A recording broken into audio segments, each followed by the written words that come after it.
Good evening and welcome to Pakistan Today news from our New York studio. I'm Chris Taylor. We begin tonight with tragic news from Karachi. A massive fire at the Gul Plaza shopping center on Ma Jinnah Road has claimed at least 21 lives, while dozens of people remain missing.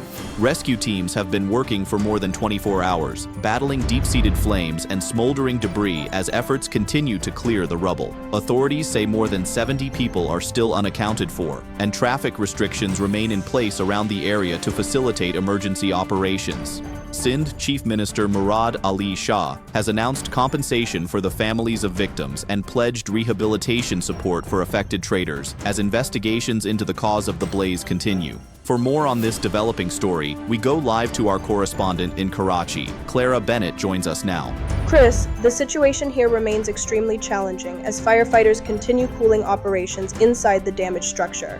Rescue officials say parts of the building are still unstable, slowing search efforts for those feared trapped beneath the debris. Families of missing persons have gathered near the site, anxiously awaiting updates as identification of victims continues. Authorities have assured that all resources are being deployed, and that accountability will be ensured once the cause of the fire is determined. Meanwhile, traders say the economic impact will be severe, with many shops completely destroyed. Thank you, Clara, for that update from Karachi.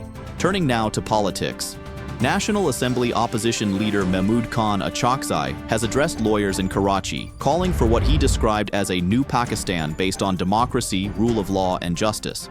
Speaking at the Sindh High Court Bar Association, Achakzai urged citizens to support nationwide protest rallies and a strike planned for February 8th. He criticized the current system for failing to protect constitutional rights and raised concerns over accountability, including in the wake of the Gul Plaza fire. Other opposition leaders echoed similar concerns, alleging election irregularities and weakening state institutions, while stressing that planned protests should remain peaceful. Meanwhile, PTI chairman barrister Gohar Ali Khan says his party's participation in future meetings of the Judicial Commission of Pakistan will depend on whether consultations can be held with the party's incarcerated founder, Imran Khan.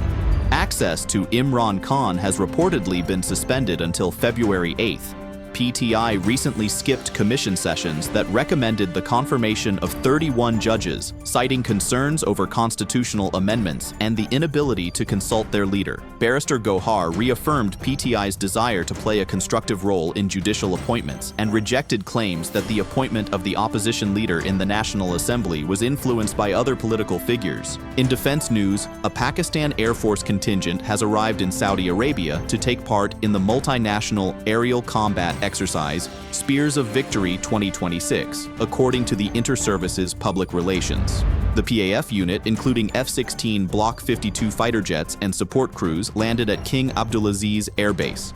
The exercise brings together air forces from Saudi Arabia, Pakistan, France, Italy, Greece, Qatar, Bahrain, Jordan, the United Kingdom, and the United States. Officials say the drills aim to enhance interoperability, tactical proficiency, and coordination in complex aerial warfare environments.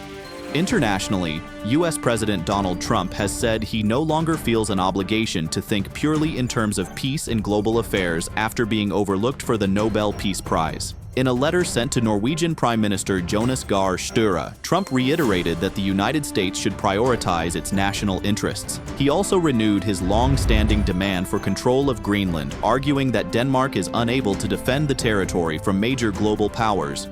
Trump emphasized U.S. contributions to NATO while criticizing European allies and signaling a broader strategic focus beyond peace initiatives. In Europe, Spain is mourning one of its deadliest rail disasters in over a decade.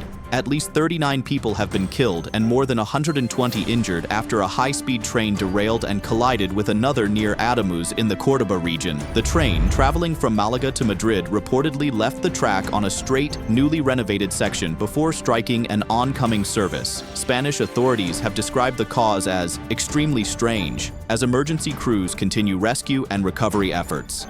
High-speed rail services on the route have been suspended, and officials warn the death toll could rise. And finally, in sports, the Pakistan Cricket Board has announced a major overhaul ahead of the 11th edition of the Pakistan Super League. The PCB is replacing the traditional draft system with a player auction model aimed at boosting competitiveness, transparency, and player earnings. Franchises will be allowed to retain up to 4 players, with several existing options such as right to match and mentor roles being abolished. The salary purse per team has been increased to $1.6 million. Faisalabad has been added as a venue, and PSL 11 is set to begin on March 26. That's all for now. You're watching Pakistan Today News. I'm Chris Taylor.